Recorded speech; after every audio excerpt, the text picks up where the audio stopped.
সামাজিক যোগাযোগ মাধ্যমে জামায়াতে ইসলামীকে স্বাধীনতা বিরোধী শক্তি বলে মন্তব্য করার অভিযোগে দায়িত্ব থেকে প্রত্যাহার করা হয়েছে গাজীপুরের পুবাইল থানার ওসি শেখ মোহাম্মদ আমিরুল ইসলামকে।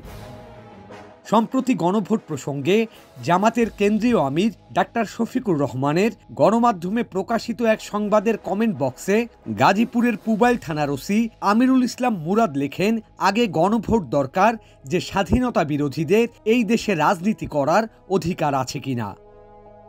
অভিযোগ ওঠে তিনি জামায়াতে ইসলামীকে স্বাধীনতা বিরোধী শক্তি এবং তাদের রাজনীতি করার অধিকার আছে কিনা সে বিষয়ে প্রশ্ন তুলেছেন। ওসি মুরাদের এমন মন্তব্যের প্রতিবাদ জানান জামাতের নেতাকর্মীরা। দেয়া হয় লিখিত অভিযোগ। প্রাথমিক তদন্তে প্রমাণ হওয়ায় দায়িত্ব থেকে প্রত্যাহার করা হয় তাকে।